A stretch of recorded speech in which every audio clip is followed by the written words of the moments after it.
Incredible greetings. Hello, hello, hello, everyone. Incredible greetings. Welcome in, welcome in. Come on in, come on in. Come on in, come on in. All righty.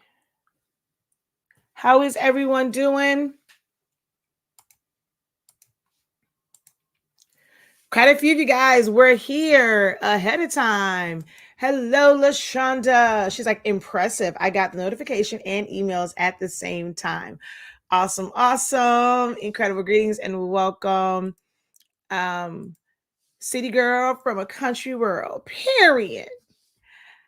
Hi. I'm not sure if you got the notification, but your order is ready. If you look at the email, the address, that 3741 one, you can come pick it up from there instead of where you normally go at, because I'm here in the office. So check your email. So it's not at UPS. So be sure to come on by the office space. Hi, Velma. How are you? I'm Yvette. How are you? Welcome, welcome in, guys.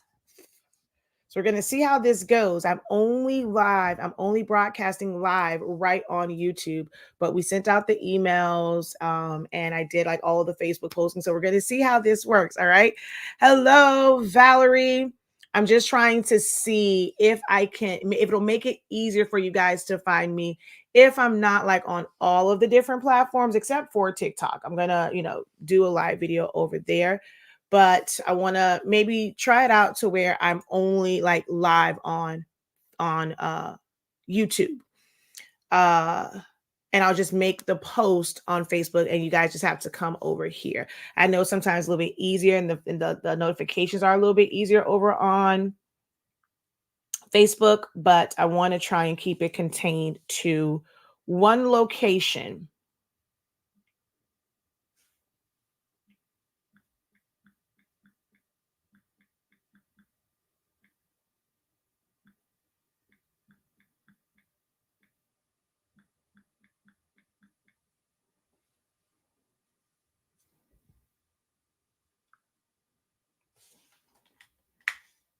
I had to turn that around. Okay, let's see who else came on. The Crafty Sandy, how art thou? Nate Dixon, hello, hello, hello. Welcome in. All right, guys, we're going to go ahead and get started. As you guys can see from the screen, we are going to go over and discuss the differences between JPEG and PNG. And I actually should have updated it because it's like SVG as well. A lot of my audience is a part of the craft community. Many of you guys have Cricut machines or Silhouette or any like some sort of cutting machine, and you rely heavily on SVGs when you want to layer. So when you move into doing full on graphics or just being introduced to new file types because you're getting into sublimation or DTF, just print and cuts, things of that nature, you're now exploring a totally different file type than a regular SVG file. If you're getting into like laser or, digitizing, there's different files for that as well. Every time you progress and you're adding on a new skill, a new craft to your repertoire, it's best to learn the vocabulary, learn the tool, like learn the files that you will need for each of those, because they're universal, but not completely universal. Sometimes there are things that you have to do from one to the next. There we go. I got all tongue tied. So we're going to take a deep dive into that and help you guys to really, really, really understand these file formats. If you have struggled with this and you've questioned yourself, maybe you've liked a video, you've followed a post in a Facebook group that asks, which one is better, JPEG or PNG, which file type do I need to use? How do I improve my resolution? If you've ever made that type of post or gave that post a like or a heart, or you put in the comment section following because you wanted the answer, go ahead and put me in the chat. Put it in the comments if that has ever been you, okay? Mod Designs, hello, incredible greetings, and welcome in. Thank you so much for joining us this afternoon for this very important lesson for all crafters and creatives. Doreen, how art thou? Yes, we're going to talk a little bit about SVG as well. Hey, how art thou? Okay, so let's see. Vaughn over here. Hello, welcome in. Welcome, Linda, Trishia. This is what it says. Stephanie. I'm just trying to scroll back and just see a couple of names here. Welcome in. Is there anyone that said hello specifically? But nope. My face was turned away, so I'm not ignoring you guys. I see all of you guys there. Nancy, Chase, hello, and welcome in. All right, so I got a couple me's. Hello, me. What is your biggest struggle? And I know you guys don't see me. I'm still in the middle of cleaning up. The live video at 5 o'clock or 5:30, you guys will get to see my face. We're going to do some socks. But for today, we're going to do pretty much everything on the computer screen, okay? Hello. While you guys answer that, oh, I just realized that. Hey, Don. As you guys are answering, like, what is your biggest struggle? What are your questions? So when you are thinking about these, or you're liking, what makes you like that post that asks about PNGs versus JPEG? What are the questions that you have about those? What is it that you struggle with, or that you don't quite, I don't say struggle. What is it that you don't quite understand about the different file types? And while you guys do that, I'm going to go ahead and get into the full-on teaching. I am going to go to your favorite place. So instead of me making slides, I'm going to go to you guys' favorite place to get information, Google, because it will be, it's going to be the same. Whether I got it from a textbook that I learned from, or if I'm able to search Google, it's the same information. But what we don't have sometimes is someone to break that down. I can read it, right? Like, I know, we'll read it. I know how to read. I see what it says, but I still don't fully understand what it means. That is what this live training is going to be on, is understanding what does that mean when you're reading. Hey, what is a JPEG? What is a PNG? What is an SVG? Okay.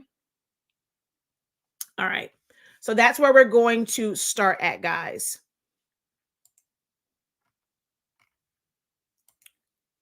So again, welcome. My name is Shakia, better known to you guys as Shakia the Professor. I am one of the owners of HSINK365. That is the parent company of Honestly Speaking Products. We currently carry the most efficient and hassle-free sublimation paper on the market. If you are someone that's into sublimation, we invite you to be incredible and try out our products.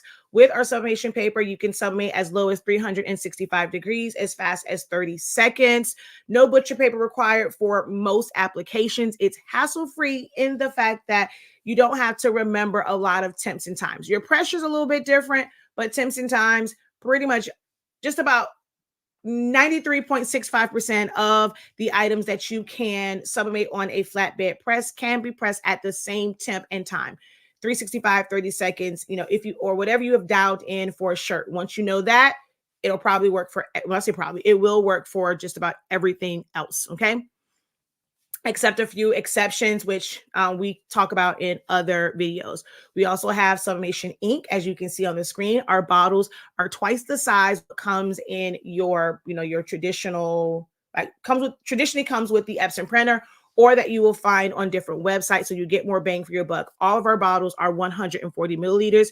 All orders before 3 p.m. Eastern Standard Time get shipped out the same day from sunny South Florida. So how long it takes to get to you depends on, where you are from us, and we're at the bottom, child. So definitely check out our website, shop.hsink365.com. Don't forget that we do have a rewards program, so you can build up rewards to be able to take money off of your purchases, like your future purchases. So don't forget about your rewards points. There is a video that breaks down how to use those, okay? We're also the home of Silhouettes Anonymous, where I teach you to use Silhouette Studio in a wide variety of ways, and 365 Creative Academy, where I help you to unlock your creativity in a wide variety of ways, whether it is through designing, learning how to do specific skills in projects and tasks. So check those out also. All right. So now that my little promo is over and done with, so that you guys could comment, I'm going to look at a few of these comments to see where your struggles are, and then we're going to get into the lesson. All right. If you're ready, say ready. I like my images to be crisp. Seems like JPEG is sometimes fuzzier than PNGs. So with you saying that, right?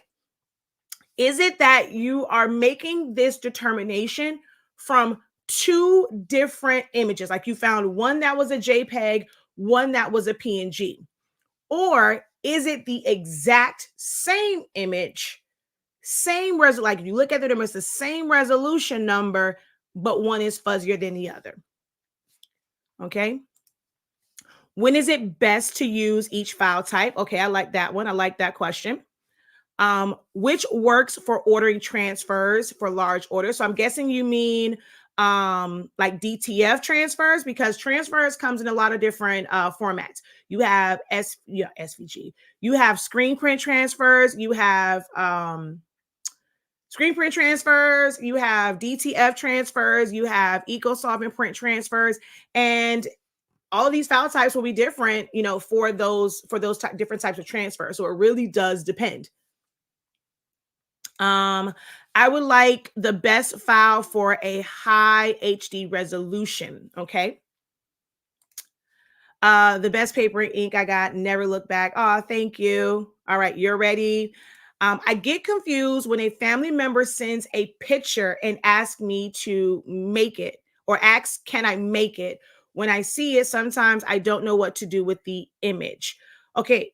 Are you saying that they're sending you something that's like already a design and you're trying to figure out how to recreate that?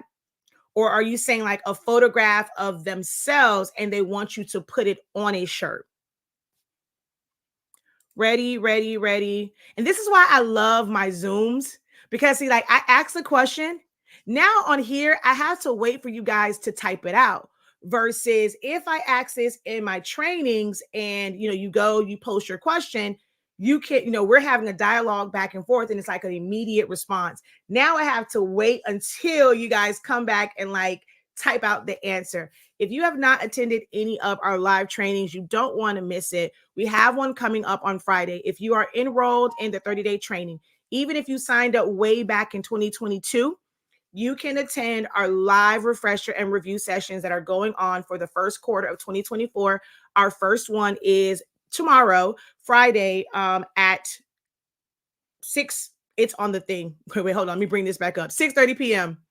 There we go. 6:30 p.m. Eastern Standard Time. So make sure you guys check your dashboard, or if you're going to enroll today or tomorrow or next week, make sure you check your dashboard for those live Zoom links, and they are included for free with your purchase of Essentials to Silhouette Studio. Okay. So looking for high resolution, it seems like I always use PNGs. Okay. People like to send screenshots. See, now that's a little bit different, right? The way that you get the JPEG or PNG is a little bit different than just what a PNG is. Now we're getting somewhere, because you're going to see it's not the file type is the file type. The method in which it was saved is something totally different. Thank you so much for that, Dawn, because this is where I'm trying to get you guys to go, right? Open up, because you have specific questions. You are having issues with these file types. A JPEG is a JPEG, whether it's a low resolution or a high resolution, depending on what program it was saved from, depending if it was a screenshot of something or if it was taken with a phone and they did not adjust their settings. It doesn't change what a JPEG is. but the settings and the manner in which it was saved will change the resolution. Now we're getting somewhere. You see what happens when you guys open up and you start to have dialogue and you're letting me know exactly what your issues are instead of just watching a video that says, oh, what's the difference between JPEG and PNG? I can give you the surface level stuff, but I want to help you be great from this day forward. Okay. Looking forward to tomorrow. How can I join? Vonda, if you can stick around just for a little bit, I will give you all the information, but I want to make sure that I get into this training just in case some people are sneaking and watching on their lunch break or sneaking and watching at work. Okay. All right. It's already a design. Okay. You don't want so what you do with that is you come to our trainings, you learn how to use Silhouette Studio or you learn how to use Photoshop. And then you also enroll in our design program so that you can understand how to make those designs. You should not be taking that picture and trying to figure out how to remove the design from the picture that they sent to you and then put on a shirt. You need to create your own version of it. You're either going to find that file that's already made and make the shirt for them, or you learn to basically recreate that design yourself from scratch. And that's where we come in at, okay? Is one file better for manipulating than the other? Ooh, that's a good question. Such as changing the colors that are there. That's a really good one. Love the zooms. Questioning which is best when exporting from Photoshop. I'm one of the ones sneaking in at work. I'm not gonna tell anybody. I promise I won't. Okay. All right. Let's go to the Google definitions of these. Right. So we're gonna go to JPEG. All right. As far as what is a JPEG, it just stands for Joint Photographic Experts Group. Some people always ask, is it like JPEG or JPG? So there's this expert group in there. And so JPG is just a shorter version of so you're already shortening with JPEG, and then JPG is just a shorter version of that. All right. It's a standard file format for compressing digital images. JPEGs are one of the most common ways to store digital photos. JPEGs, okay. It's a lot of mumbo jumbo, right? So it'll say, let's just jump to this, right? Well, they are supported by any web browser. Any image editing software can normally open them, which is why it's the file format that you can open in the free version of Silhouette Studio. Photo editing, they're giving you some different tips here. I don't really agree with this whole max size attaching JPEGs. If you ever send something on Facebook, if you did not know this, you can have an image that is a PNG, which we're going to go over to PNG. It's going to somewhat be the same as far as how you use it. But a PNG gives you the option to have a transparent background. With a JPEG, you will never, ever, ever have that option. A PNG gives you that. But whenever you post something to Facebook, even if it was a PNG before, it automatically becomes a JPEG because of the way that platform is set up. It doesn't support transparent backgrounds. So it's going to automatically give it a white background, even if it originally started off as a PNG. If you're trying to share with someone, it was a PNG file, they send it to you, it's going to have a white background. That's why you want them to either email it to you. Sometimes, depending on how they do their texting it to you, but email is a great way to preserve that transparent property of a PNG. So PNG is just portable network graphics. Both are raster. I wish the JPEG would have said that as well. They're both raster, meaning they are flattened. You can have a bunch of different colors and you can see all of them as long as they're not covering up something. You can see everything, but it's just one. They're flattened together. You can't click on anything and pull any of those layers apart. They're also made using pixels. All of the colors that you see fill in little small squares. That is how that design is made up. It has a definitive, like depending on when you set up your resolution, it's like a definitive number of pixels. Like, hey, I want this number of pixels. Whereas an SVG is what's called a raster file. There are other file types, not raster, a vector file. There are other file types that are vectors. It is infinite. It's nothing more than a path and color that goes into it. So it's almost like just keep pouring paint, and it's never going to distort because it has an infinite number, I say of pixels, but like it's just infinite. It's not restricted to a certain number of pixels. All right.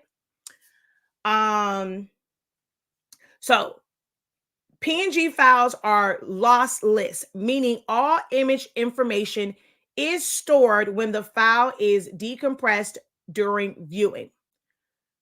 Whereas with the JPEG, it can compress some of that data, some of that information. A PNG doesn't, which is why sometimes people say it may seem like a JPEG may seem a little fuzzy because it can be compressed. So you can read through this. This is the Google version of it. JPEGs can also handle just as many colors. All right. And it says that similar to JPEGs. Both can be used for web graphics, logos, charts, illustrations. But photographs, if you think about it, right?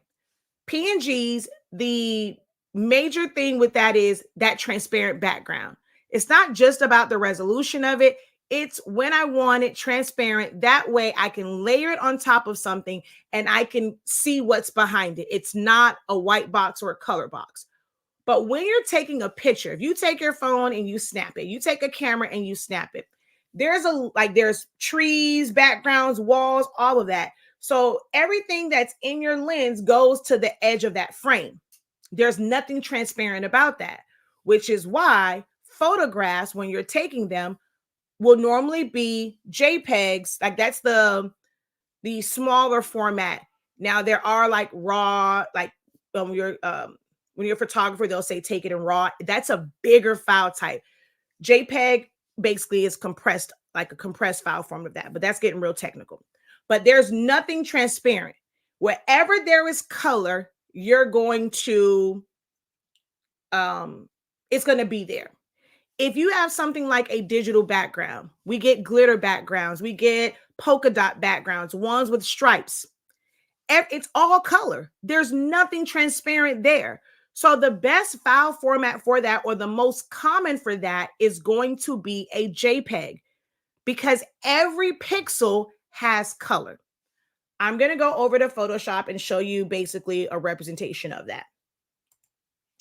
So here, everything is pixels, right? You see the pixels. Pixels are those gray, white, gray, white, gray, white, gray, white, gray, white. When you're setting it up, there's a certain way to set it up that will be in a different training as far as, when you are setting it up, how you should be, what you should be selecting as far as resolution and things of that nature. But here you see all of the pixels. This can be saved as anything. Once you see this here, like in Photoshop, this is not a PNG, a JPEG, or an SVG yet, but it has the ability to be saved as any of those. In Photoshop, if you're doing text, you can do the legacy version and save it as an SVG, or like whether it's text or shapes. But there's no file format. Some people will see this and think, oh, this is a PNG because you can still see the pixels. I can add something behind it. You'll be able to see through it. No, this is Photoshop. Everything is still in layers. Oh, there it is. If no solid background is there, you're going to see the pixels. Now, if I go to File, Export, I can go to export. I know you guys can't see that here. Let me bring this over.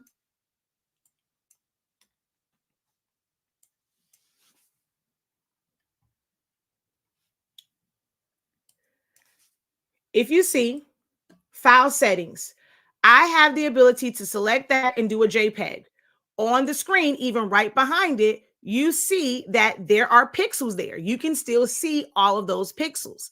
But as a JPEG, wherever there is no color, it will automatically become white. Automatically. If you look at the width in like the image size, 7200 by 5400. Okay, this is scaled at 100% based off of how I set up my file. If I go to a PNG, I have transparency selected. So now I'm looking at, and I can see the same thing that's up there. I can see all of the pixels. I have the ability to turn off the transparency and it will become white. So that's really the main difference between the two. This one has the ability to have a transparent background. It doesn't change the image size. It didn't change the width. It didn't change the height. And that's your pixels, which means that's going to be the same quality. So if you're actually designing it yourself, you choosing PNG or a JPEG is just about how you plan to use it. Nothing more, nothing less, because you're controlling how you save it. When you're bringing in a file, that's a little bit different. You had no control out how the person sized it up, how they saved it, what was the resolution they chose, or anything like that. You only have control when you are putting everything in there and you are saving it. And this is text and it's just color. It's infinite at this point when you're just filling it in with color. It looks completely like solid. If it's a shape, same thing.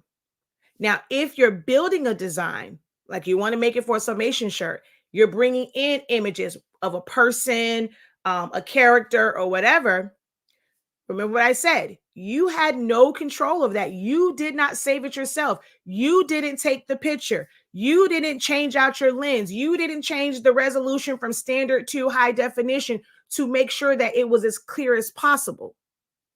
You know, your phones have standard, high HD, UHD, 4K, 4 HD. Like it has all of these different settings. When someone's taking a photograph, that's why it's different. DSLR camera versus a camera phone. There's different settings.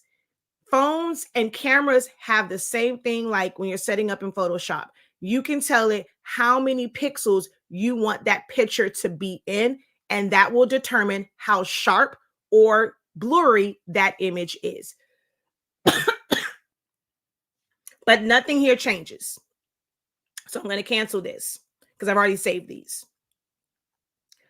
I opened these up in Silhouette Studio for you already.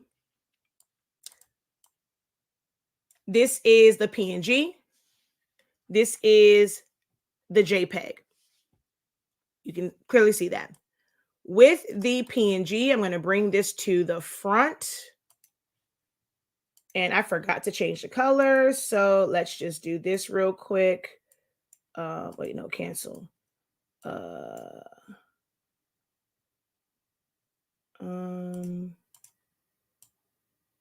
No, cancel. Invert it first. I can just invert it. Duh, Shakia. These were saved from the exact same file.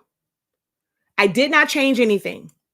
I went in and I said JPEG, PNG, and then just hit export. Just save them on different ones. My PNG came into Silhouette Studio smaller than my JPEG. However, the size of this is 24 by 18 because that is actually what I did in Photoshop. So if I come here, it's a little bit bigger. But if this is locked and I go with 24,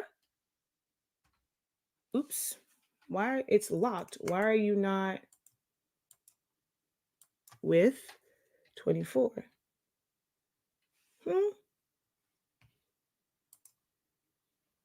None. Oh, come on, don't tell me you're doing that weird stuff. It's not going to go. Why are you not going past? I hate when I thought that this one didn't do that. None. Media size. Oh, this is so weird. I thought that it wasn't doing this whole thing of once you lock it in place, it just stays at, oh God. Okay.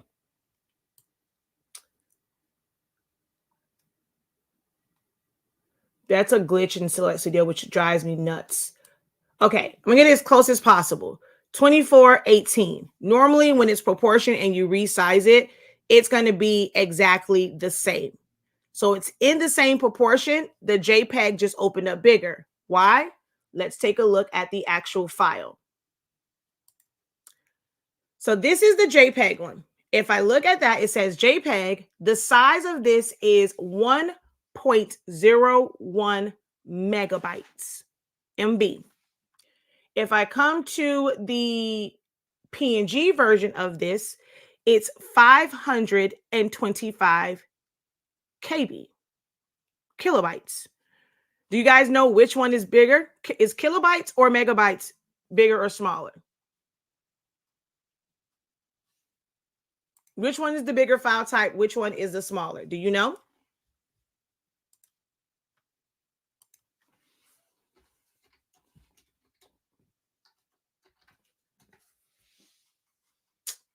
I put MG. Oh, dang it. Well, I'm curving up over here. Mega is bigger than kilobytes. If you are someone who doesn't have a lot of memory, a lot of storage, this is where a PNG is going to be a better option for you because it's going to be a smaller file type. So if you don't want your hard drive to fill, you kind of want more PNGs that you're saving than JPEGs. So that's going to be one benefit of saving or using a PNG. That's the same exact file using a PNG versus a JPEG, because those were exactly the same. I'm going to show you again. The other picture that I'm using that was on the thumbnail, like that was on this. This one is a JPEG. It is 742. This PNG. Wait, hold on. No. Wait, that's weird. Why did this one do that?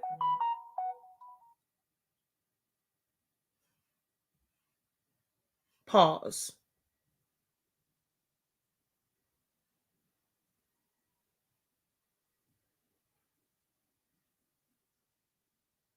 Why is my... Oh, okay, never mind. I know why the PNG is... Okay, this is a little bit different.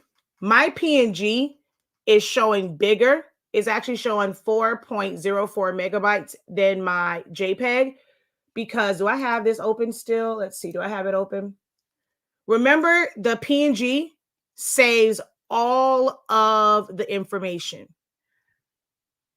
You guys can't see it, but on my, like on this file, there are, let me do this.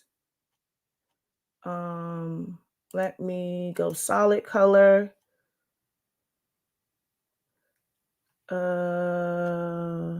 Okay. Pull this to the bottom. There's actually a lot of pixels in here. So there's actually a shadow around here. This little bit right here, totally, it actually expands out, and it was a little bit on the side. It's just masked off. All of that data, because it's now in all of those pixels, it's not just one. You can see it goes lighter, darker, because it's fading away. That little bit, like just in that one little section, creates more data. Whereas with a JPEG, it's like it's all white. For the senior one, there's nothing else here. If I were to go in and add a layer to, not that. If I were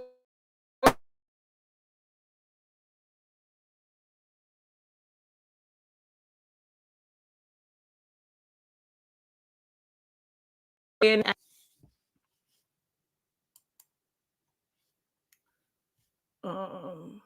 okay, we're going to go here. I'm going to go to my brush tool. I'm going to go to white. Take that up some. Okay. File, export, quick export as a PNG.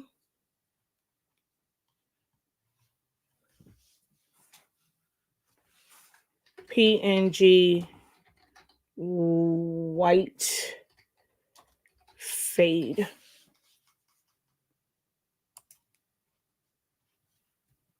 And then I'm going to go export as a JPEG.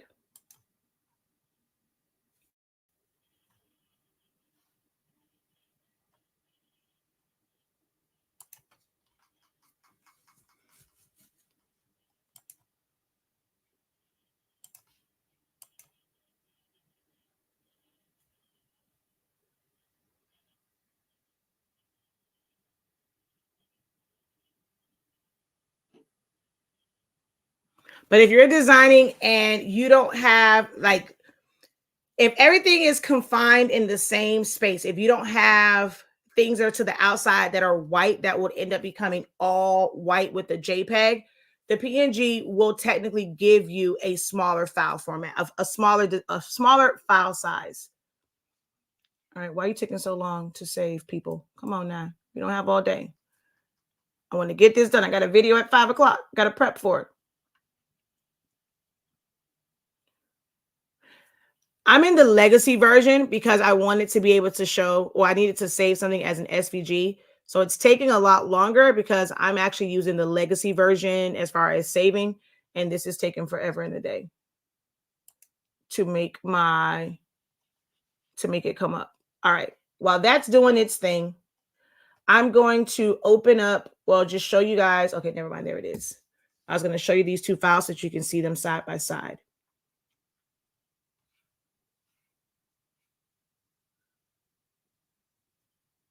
All right, so this is live PNG versus JPEG with fade.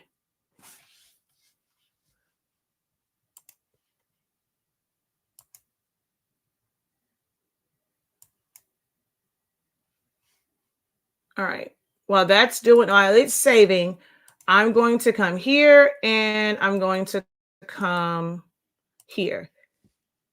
This is the JPEG. This is the PNG.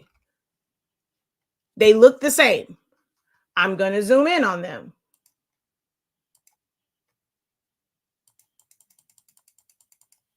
I'm going to move it over to the word live. I'm going to come over here. This is at 44%. I'm going to take this up to 44.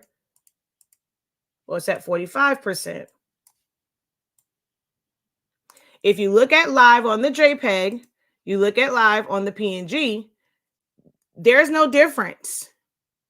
It doesn't make it like, it's not saving one over the other, doesn't immediately distort the quality. If you're the one designing and saving, it doesn't distort the quality.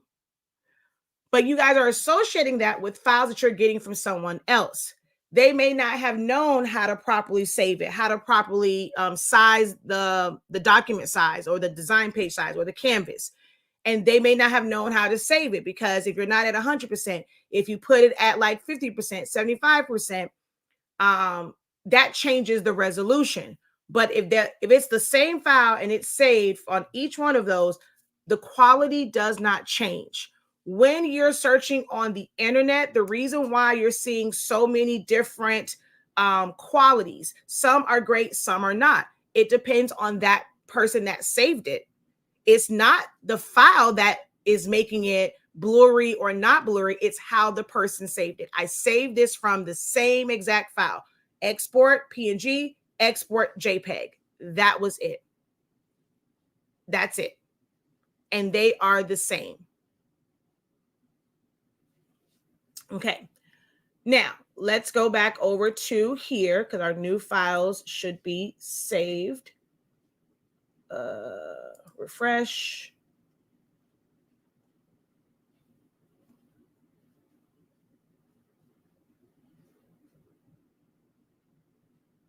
So this one, it's 1 megabyte with the fade on it.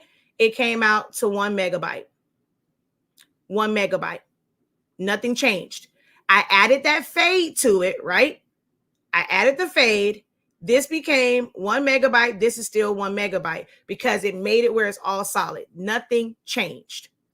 Whereas with this one, if I go here, same one, it was 525 kilobytes. Now this is 476, all because there was a white fade that now is taking up different amounts of space on those pixels. That's what makes the difference. It's how it's set up when you are designing it.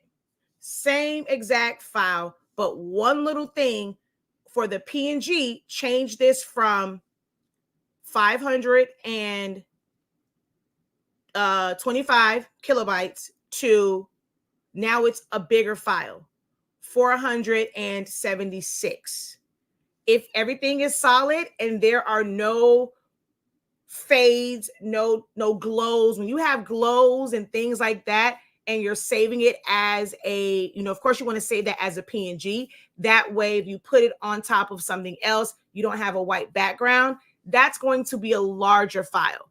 But if it's just let's just say a Care Bear and everything on there, you set it all up, there's no transparent pixels outside of it, a PNG is going to be a smaller file.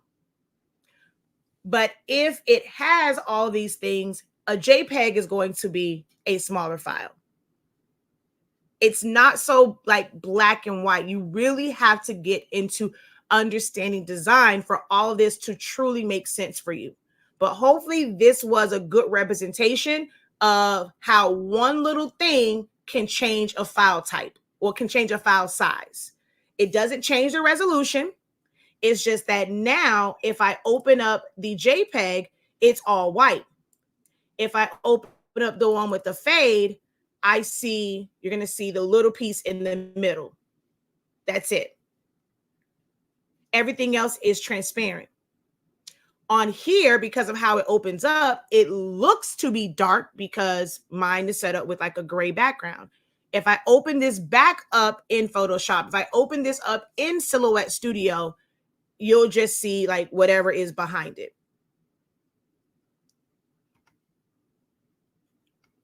Okay, so that's that part. Once you are whenever you're using it, a JPEG can't have a quote unquote transparent background, or you can remove that background. Does that make it a PNG? It does not. You have simply removed the background on that JPEG so that you can see other things, you can see behind it, but it does not make it a PNG. I've seen in so many groups where somebody will say, how do I make this a PNG? And someone will say, trace it. You are not making that a PNG by tracing it. All you're doing is removing the background. I'm not even gonna say you're gonna make it where it has a transparent background, because there is no background to it. Once you go and you trace it, so I'm going to do first a trace and detach. Of course, it's not going to remove the inside of the O or the R. I just removed this away. So now if I have a background on this, I can have the word senior and I can see that background on the sides of it. I'm not going to see it inside of here. Send to the back. When it comes to a JPEG and you're doing this trace and detach, you have to dial in your settings really, really close because there's still a white edge around it. So you might see that.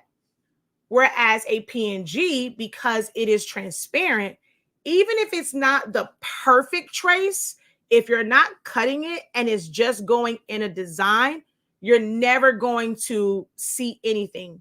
But a JPEG has see, okay, look, there we go. I'm going to zoom in real tight. Depending on how I remove that background, whether it's through trace and detach, if I'm using a background remover, there's pixels there. Things that aren't straight, they aren't like a full circle. It might pick up different pixels. There's more white showing on one side than it is the other. It's just how it picked up. So I might end up seeing that little void. But with a PNG, because there's nothing there when you go to trace, because you still have to trace and detach it because the box is too big. I go to trace and detach that one.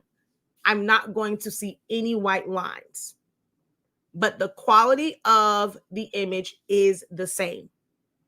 It does not distort it from one file type to the other. Make sense?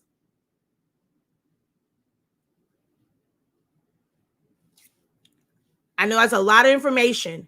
Let me know if there's one thing that was cleared up for you. If I made one part of it make sense for you, let me know what that is. If you're still kind of like hazy, go put hazy in the comments. But hopefully this part of it so far is making this make a little bit more sense. It's making you feel like you aren't the problem. As a beginner, as a newbie to this, you have a desire to design, you want to do custom, you want people to send you images, and you were feeling bad, like, is it me? Everybody else is making all these great things. I can't figure out these files. I don't know how to make the picture better. Are you, easing up on kind of blaming yourself a little bit now that you see that it's not you?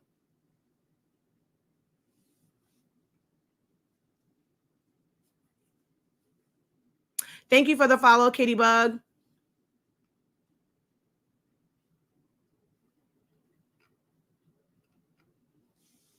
So hopefully I answered your question. It just depends on how it's set up. If I was creating like my own pattern background, if I was creating my own glitter background, it would be better for me to save that as a JPEG because everything is solid.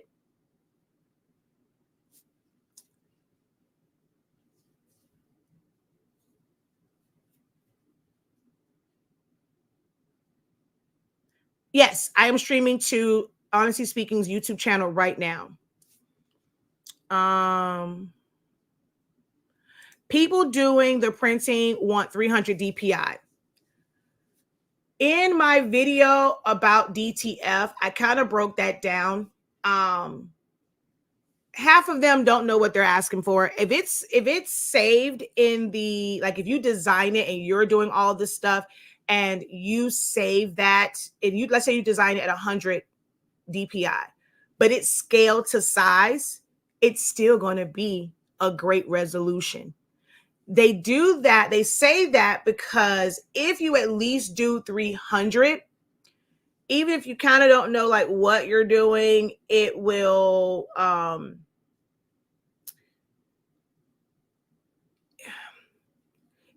it can make edges and things like that a little bit clearer. If you went and you designed something and you wanted it to be 13 by 19, you can do 13 by 19, but you only did 100 pixels, so that's that 300 DPI to be 100 DPI. If you're designing it, it's still going to print great because you designed it to scale. A lot of the times people are designing and they're not designing to scale. So if it was a little bit smaller, at least if you do 300 DPI, if it has to be adjusted, it's going to print better. If a picture was not 300 DPI and high resolution, there's nothing you can do about that. I'll show you, I can save anything. I can open a design page at 300 DPI. I can put something that's a low resolution in that, and I'm going to still save it with a DPI of 300, and it's not going to fix the quality. So I hate that they put that much emphasis on this whole 300 DPI, because it has people like scared, not say scared, but it has them like hesitant about submitting them. Yeah, I don't know how to explain. It's just that I really hate they harp on that. You just want people to, like, the better thing would be make sure that you design it to scale or bigger. If you've taken my foundations of designing, you know that we all, or any of my design classes, I always start out really, really big, and then I'm able to shrink it down. So as long as you start your design at scale or bigger, you should be okay, whether it's 300 DPI or 100.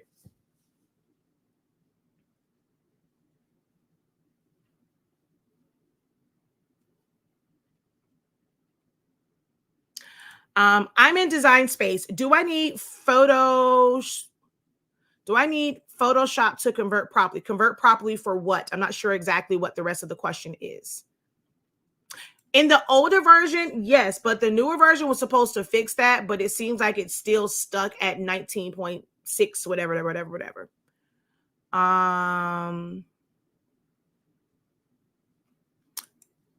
Great. Makes a lot of sense to me. I've heard before that the more image is shared, the more it diminishes the clarity. So this definitely does explain the reason why. It's not necessarily the more that it's shared, it's just that you don't know. Like, if I email a file to you, you open it, you email it to somebody else, the quality is never going to change. But what happens is I email it to you. You open that email on your phone. You take a screenshot of that, and then you send it to somebody else. That person takes another screenshot of it, and they send it to somebody else. Somebody sends that one via email, which is going to stay in that quality. That person they sent it to, they're going to open up on the computer. They're going to take a screenshot of it, and they're going to send it to somebody else. It's not that the more that it's shared, it diminishes the quality. The person that's receiving it, how do they in turn reshare it? Is it the original file? If it's always the original file, it's not going to change. If you take that file and not even say email, if I now upload that to Facebook, you got it from a Facebook post. Posting to Facebook changes the quality. Now, if you send it in Messenger, it doesn't change the quality. But remember, these files hold a lot of data. You see, imagine all these pictures that are being shared to Facebook. They are compressing the quality because it's so much content on there. So it automatically compresses the quality. So if it's shared via Facebook, that now drops the quality a little bit. And if somebody takes a screenshot of this one where the quality is already bad, that can in turn be even worse when it goes to somebody else via text message or via email. All right. So that's that. Which ones are the best to use, let's say, for sublimation, something like that? Because technically sublimation doesn't have white ink, right? It's supposed to be wherever there is white, nothing prints. But if there is a smidgen of color there, once you print it, you may not see it on your paper because the paper is kind of white. It's still really, really light. But once you go to press it, you're going to see that box because it still has colored pixels in there somewhere, and it has a defined end. So many will recommend, if it's something that you don't want anything around it, you're going to want a PNG. If I have, where is it? Okay, this is the one from, this is the one from class. This background, it can be a PNG or it can be a JPEG because it's going to fill up the whole space. That one, it doesn't matter. That could be an SVG. It doesn't matter. It would have been like each one of these. The white would have been a separate SVG. The light pink would have been a different SVG. The darker one would have been a different SVG, and the background would have been the darker pink. So that can be 3 SVGs stacked. This could be 3 PNGs stacked and then cropped. What it cannot be is 3 JPEGs. The fact that this is on top of this darker color, you can see the darker color through the openings of this doily. That lets you know that that was not a JPEG. Even if as a JPEG and you remove the background, there's so many small pieces in there, you are guaranteed to have a white outline around it somewhere, because it's going to be really hard to get right up on those pixels when they're so there's such fine detail. So that particular image, when someone designed it and they layered it, it was either saved as a PNG or it was saved as an SVG. As a PNG, it's not so easy to change the color and get exactly the color that you want. As an SVG, because I can drop any fill color in there, I can take that file and make it whatever color I want. And then I can layer it, I can crop it. And once I have all of that layering and cropping, I can save it as a JPEG or a PNG. When you're in a design software, it's there's no file type. This is a silhouette file. Until I go save, I'm not making it a JPEG. I'm not committing to any file type, not a JPEG, a PNG, a PDF, or an SVG or anything like that. It is a silhouette file. A Photoshop file is a PSD file. And if you're designing in Illustrator, until you save it, it's just an AI file. It's just data. It's just elements inside of a design software. It's not until you save it. So you can use anything. But this right here probably is like the best example. If I was creating this from scratch and I had all of these little doilies, I would want those doilies as an SVG or a JPEG, or a PNG. That way I can layer them and the color underneath will show through. I would never want that particular element as a JPEG. Make sense? Now, the little cute elephant here. I rather have this as a PNG, if at all possible, to make sure that I don't end up with any white, unless I'm going to add an outline. If I'm going to turn this into a sticker and I'm going to put an offset and I'm going to put white around it anyway, it doesn't even matter. It's all about how you're using the files. It will become clearer and clearer and clearer the more you design, the more you learn design under the proper teaching. If it's not me, find someone that's going to be very detailed and help you through this. This is what most people go to college for several years to learn this. They start learning it in high school or in middle school. Most of us are learning this or getting introduced to this within the past 3 years, since the Panarosa, the panoramic, the epidemic, that's where a lot of people are really trying to understand these, because we never cared. All we know is we take a picture and hey, it shows up. If we print it out, it's just a printed picture. Now that more crafters are trying to get into design, now you guys are wanting to, and it's a lot of information. After this video, it still may not click until you're designing. All right, did I miss anything over on TikTok? I think I went through all the questions or comments over here.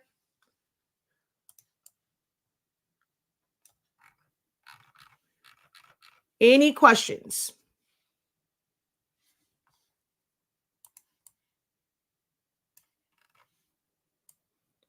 Have most of your questions been answered? Does anyone feel like the question that they had was not answered?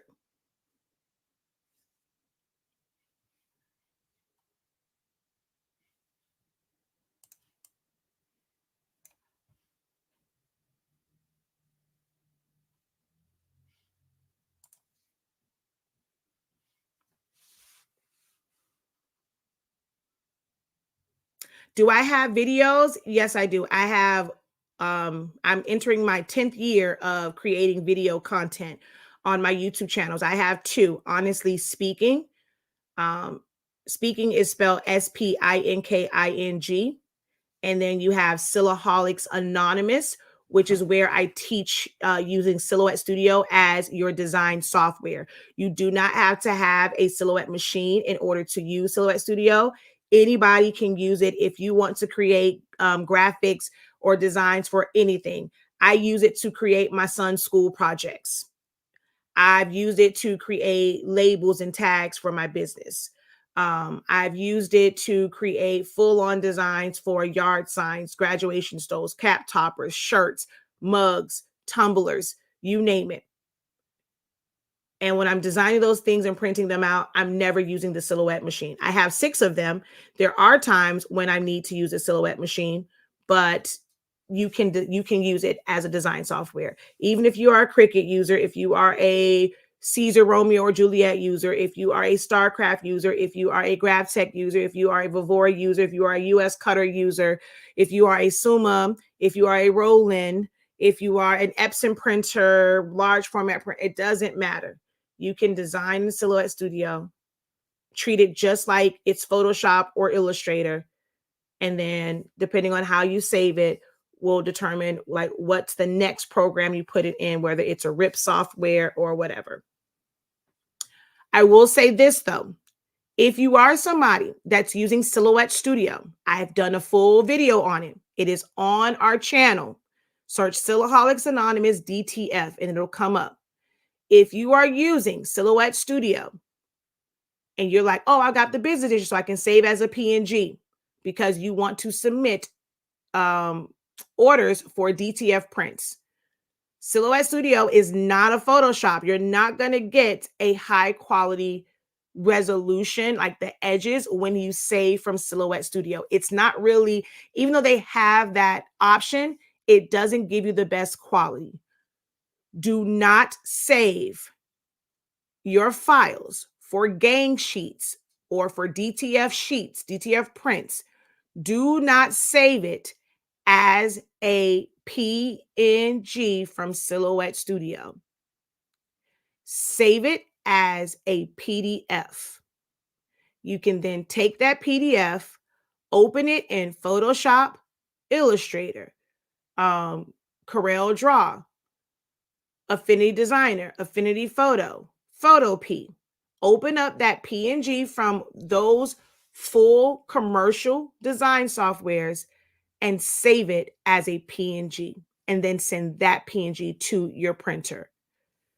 You are not doing anything wrong when you are designing your files. It has nothing to do with its ability to save at 300 DPI. Technically, it kind of sort of is. It's just that it adds a great outline wherever the transparent pixels start. It adds a great outline. The middle part of the design is still beautiful. There's no distortion to it. It's really, really sharp. But the edges have a gray line, which in turn prints with DTF white because they're putting white on the back. It doesn't change the quality of the image, but it does change the quality of the edges. So do not save files for gang sheets for DTF or printed sheets for DTF as a PNG from Silhouette Studio. Save it as a PDF and then convert that PDF. Can you repeat after we save as a PDF, such as opening? Yeah, you save it as a PDF and you can open it up in any other design software. Photoshop, Illustrator, Affinity Photo, Affinity Designer, Photopea, which is a free web-based Photoshop. You can open up in any of those and then save it as a PNG.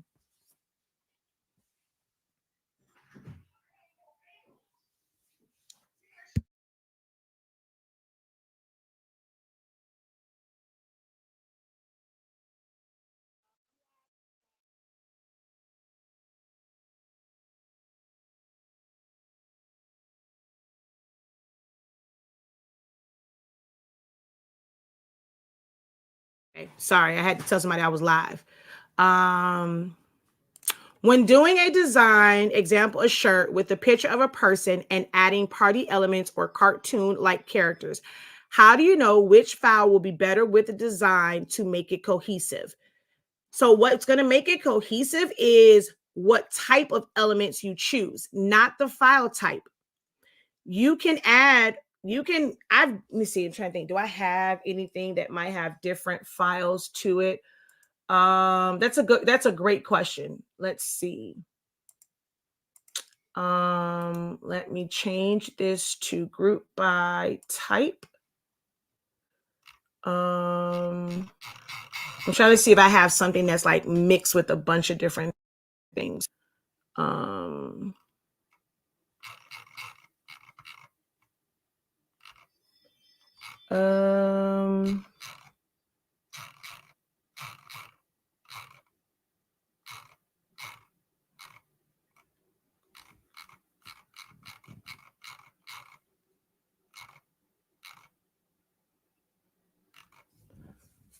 And although this may seem like a lot of files, you're looking at it on my computer screen, but they are not saved to my hard drive. I have an in-house cloud drive.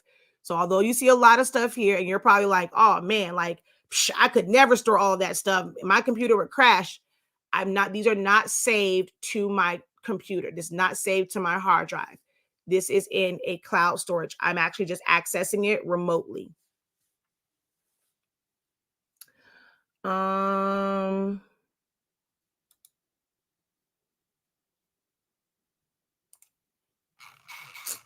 got to go back down.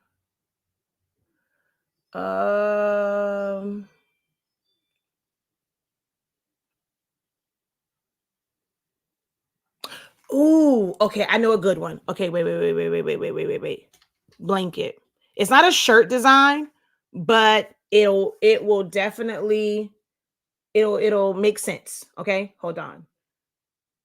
Even though it's not for a shirt, but it's kind of along the same lines.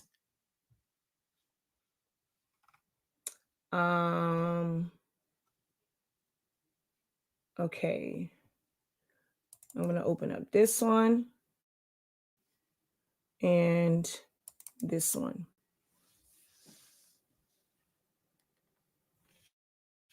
Ooh, we're at an hour. I'm at my time limit. I want to do no more than an hour. So we're going to do this one and we're going to wrap it up. And I'm just going to answer the question that someone asked about how to join the live tomorrow. So after this, we're going to wrap it up. Actually, I think that's the wrong one. It might be this one that I need to open. We're going to see.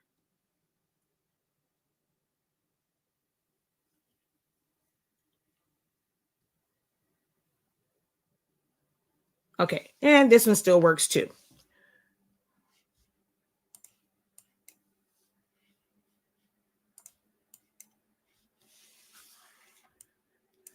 These are vector, right? If I double click, I have edit points. I can stretch them. If I wanted to change the color of these, I can go over to my color palette and simply change the color. So I can make it match whatever color theme I want it to be. These images right here, they would be best as a PNG because I'm going to layer it on top of other colors or pictures and things of that nature. Could it be a JPEG? Yes, I would just remove the background and then maybe like in Photoshop, it's like contract the pixels. I could do that. In Silhouette Studio, I would do an internal offset and then I would crop it away to make sure that I don't have any white areas around it. But the reason why this cannot be an SVG is because of all of the shading. Could it have started off as an SVG? Yes. I can turn this into a vector by manually tracing and recreating each one of these. Like the back part can be one. Even the hair can technically be drawn individually and then welded. The face will be one whole piece. The ear, the inner ear, and then the brown part like on side, that would be 3 different shapes just for the ear. Then I would place them, where they need to go. The eyeballs would just be circles. I would create a custom shape for the nose, a custom line for the mouth. The rosy cheeks would not be blurred out. They would just be solid, and maybe I'll take the transparency down. I would trace out the arms, the body, the feet, the tail, the thing on the bottom of his foot. I could make this a vector, but everything would be solid colors. The fact that there are brushes of different colors in there, that is raster. That can only be done with pixels and filling that in. Vectors can never have that effect. So that is a mixture of things. Text. This text can be text by itself. The moment you convert it into a path, it becomes vectorized because I can click on it. I can click on any letter and I can modify it. I can remove the middle part. I can do whatever. It is vectorized. I can change the color of that. Anything that's over here. Someone asks, what's going to be the best file type if I want to change the color? And SVG is technically easier because let's say right here, right? This is all layered. Actually, you know what? Let's do the clock. If I wanted to change every part of this as the clock, I can click on it because it's layered. If it's in Photoshop and this was technically still pixelated, it's not, you can't just click on it and fill the color. You have to put the selection, the marching ants, you have to either use a paint bucket to drop the color in, or you have to use a paintbrush to change the color to a specific color, or you can use hue and saturation. Like there's 1,000 different ways that you can change the color. But if it's in layers, I can go to just the background and do just that, like just do this outline. I can then click on the side ones and change those colors or do a hue and saturation. I can click on the background and make that a different color. I can click on the circles and make that a color. I can click on, I mean, even the hand, like and then if I can move this to the front, right? So I can change all of that. If this was a flattened JPEG or PNG, I would not be able to click on each element and change the color. I would have to isolate it no matter which program you were in. If I wanted to change just the color of his mane, I have to do a manual selection or trace around just the mane, and then I would change the color via hue or saturation. In Silhouette Studio, you do have that. You go right here to hue, colorize, it says hue. I can technically make him a different color, but everything would change. I would have to isolate him if I only wanted the hair to change. So there is none, like if it's shaded, there is no like special file type. You have to do work. You then have to learn how to isolate. How many people know how many viewers here watching live or the replay still engage if you're watching the replay? How many of you guys know how to isolate certain areas? Have you gotten that far in training? Have you seen a YouTube video that will help you with that? Are you in classes that will help you with that?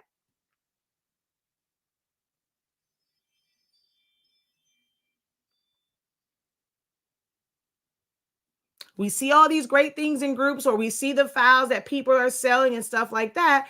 But it takes a lot of training and education to be able to create those things. It's a lot of little things. She's like, I watched you do it, but I still haven't gotten it down.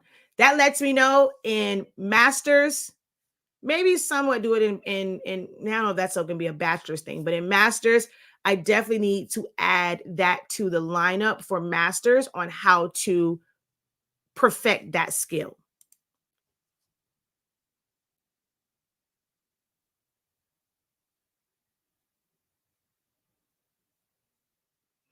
I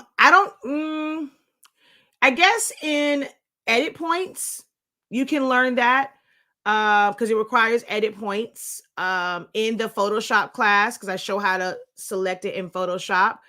But anything as far as like manually tracing, I've done it in free videos as well. It's not just a paid class, but I do have it in classes also. The image effects is on your, it's on the right-hand side. It looks like this image right here. So if you just hover your mouse over each icon, it'll tell you which one is image effect. But all of these different things here. So this started out as the same color, right?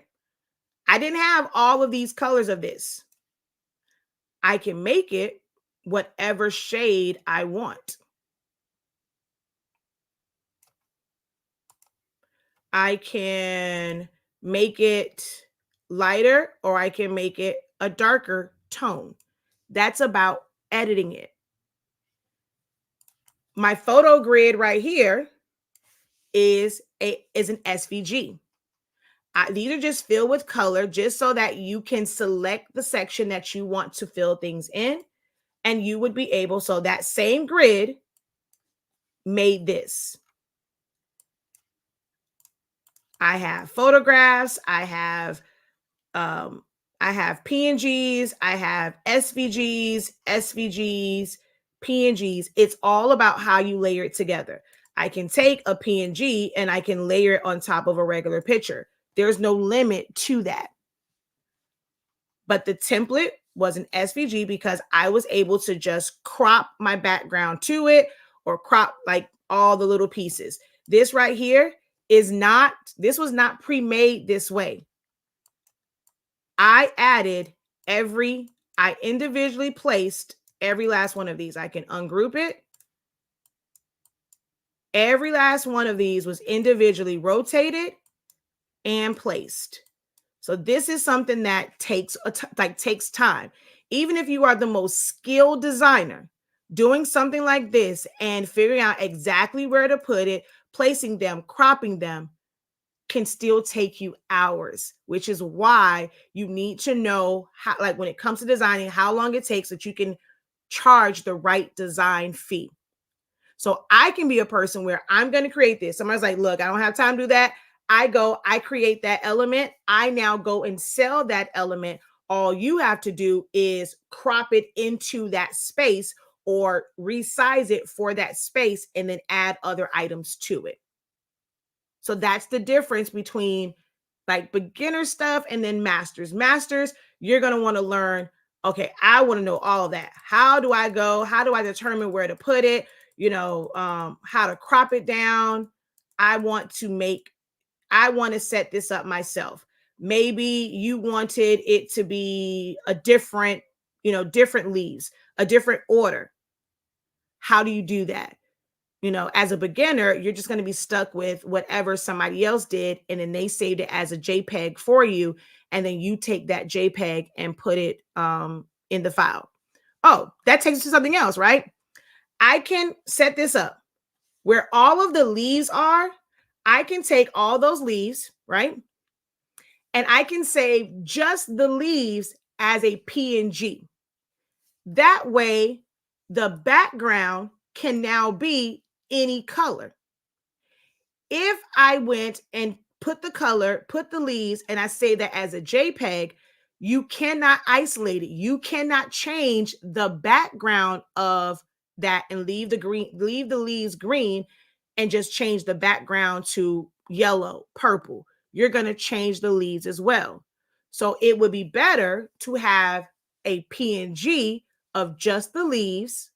You put those on top of either a JPEG of something solid or a vector of something solid, and then you can change the colors independently. Like there's layers to this. Like it goes deep, guys, but you have to be willing to invest the time to learn.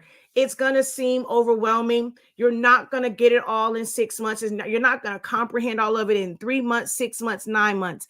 It might be years before something that you're trying to do really, really clicks. And that's okay.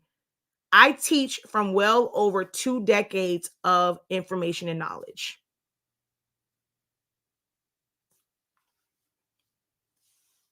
All right. I would like to learn how to create something like this, especially the template and the cohesiveness of the design classes, where I don't teach you just how to click and move. I talk about. Sometimes the classes are just going to be instructional. It's not going to be hands-on. It's me explaining and breaking down how you truly draw inspiration for things, how to just figure it out, which files, like in this, I would never put something that is a watercolor and something that has, it's a line art that has like a black outline around it. I wouldn't mix those two. I would not use this giraffe and then use leaves that had a black outline or color, like no type of outline. Those two for me don't match. Those are the things that we have to focus on when it's like learning to design and learning those concepts. That's why bachelor's and master's is not about teaching you the tools and functions. It's about teaching you composition, layout, concepts, typography, things of that nature, so that your designs are cohesive. It's going to, it'll probably be, it'll be after the session because I want to give everybody that will attend the live video.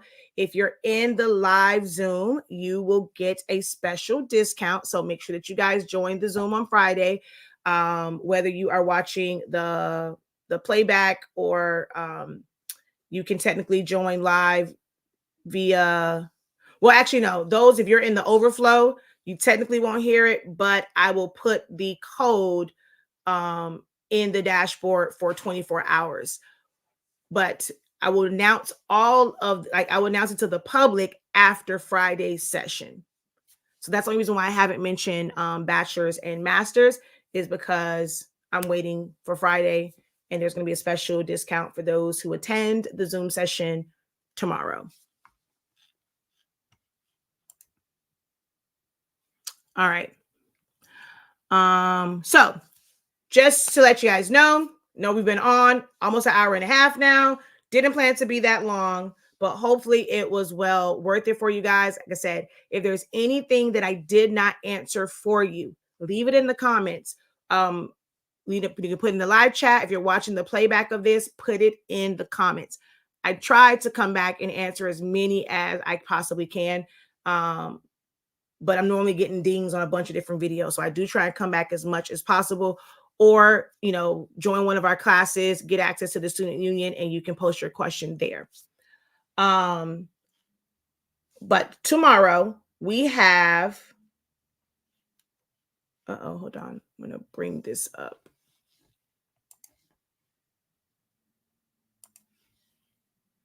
Tomorrow, if you are enrolled in Essentials of Silhouette Studio and you see this icon on your dashboard, there is a link. If this is your first time going in there, you have to start at the top. You have to go to welcome, read what's there, hit save and continue, or whatever it says. Go to the next one, hit continue, because there are prerequisites. Like it's made so that you guys just don't jump to something else. You have to go through the welcome and all those things, and then you will see the you'll be able to access the part that says Zoom 2024, blah, blah, blah, blah, blah, blah. All right. But you have to go through the rest first and hit continue and go past those. But we have a live session. It doesn't matter if you signed up way in 2022. Maybe you haven't really been dedicating time. It's like, okay, now I need to get back into it. I, had to go back to work, but I really, really want to learn design. I want to learn Silhouette Studio. You can attend these sessions as well. It is open up to anybody that has taken Essentials to Silhouette Studio. Friday is only the first day. We will have dedicated sessions that are refreshers and reviews. I'm going to go over, I'm going to teach it live. Those will be evening sessions. And then we will have study halls, just in case you have a question. I will not be teaching. If I get in that study hall and no one has questions, we're going to sit there for a maximum of like no more than 10 minutes. I'll sit and wait for about 10, 15 minutes. It's just going to be dead. If there are no questions, there is nothing to be learned. They are study hall. I will be making myself available around lunchtime to answer any questions. If you are not able to attend, you can like pre-submit your questions and I will start off and I will teach from those. And if no one else asks any question, I will teach off of whatever questions I received on the dashboard. And then that will be it. The study hall sessions is not me teaching anything. Only the dedicated review and refresher sessions will we go through specific things within the 30-day. I still recommend that you watch through the 30-day. These refresher sessions are not going to go as detailed as the original. These sessions for the next 3 months are not to replace the original training. You still must go through the original training. This just gives you an opportunity to be in a live situation to get some kind of hands-on help with certain things, and for us to do the I do, we do, you do, but it is not to replace the original 30-day training. Please still go through it, okay?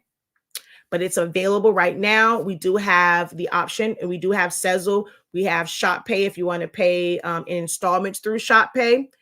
If you're going to pay in installments through Shop Pay or use Sezzle, you want to use Buy Now, Pay Later. You also have the option for PayPal. PayPal also has a Buy Now, Pay Later option. So you can do that to break it up. With Sezzle, it is, I think, $25 for payments of $25. For some reason, it's not showing on here, but normally it does. And it will say 4 payments. So not sure why it's not showing it, but it's 4 payments of 25, I think 81 if you once you break it up. All right. And I think that's it. So this breaks down all the tools and functions. As far as the designing program to learn how to design, that information will be released after tomorrow's session. Those who are in there will get first dibs at that. Okay. This was Essentials to Learn Silhouette Studio. Is that correct? Yes. If you've signed up for this one, either before or if you sign up today, you still get access. We're going to do, we're resuming live Zoom sessions for the first quarter. So every week until the end of March, we will meet live. Basically we're going to go over what's in the 30-day, but it's not going to be, as extensive because some of those sessions were 3-4 hours long.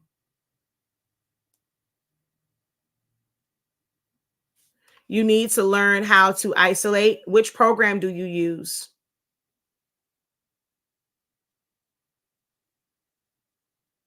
Which design program do you use?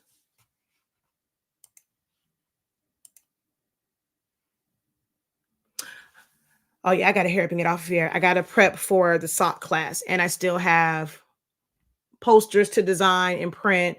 I have decals to print, so I got to get off of here. My goal was only an hour. I'm way, way, way over my time. I want to answer your question real quick. So if you can answer that quickly, so I can get out of here. I'm going to shut this down when it says an hour and 30 minutes. That's 30 minutes over.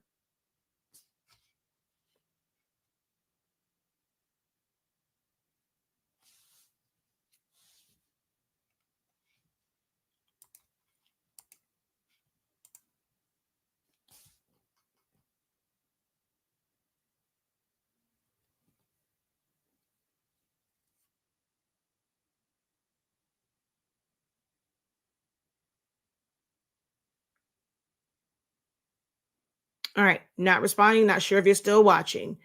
I'm just going to get the general. If it's Silhouette Studio, you have to learn your edit points and modify tools. If it's Photoshop, I still basically like edit points is called pen tool to go around it, or you can learn to use your selection tool, your quick selection tool. And then you're going to select that and then put that on a different layer. So copy it and put on a different layer, or remove it and put it on a different layer. I like to layer on top. So I just like to do a copy of it. And you're going to mask out everything else. And then you'll be able to adjust just that layer. All right. So thank you guys so very much for joining me. Hopefully I will see you guys at 5:30 p.m. We are doing socks, a cheap way to practice, so I don't like that word, an inexpensive, cost-effective way to do sublimation socks. The socks that I'm using for this one will come from Wally World. So if you are interested in that, they're anybody can go to Walmart and get them. They are 100% polyester. And I'll kind of give some specifics about it. But at 5:30, we will be back live to press some socks using Honestly Speaking sublimation paper. All right, y'all. Until next time, have a great one. Continue to unlock your creativity and be incredible. Peace.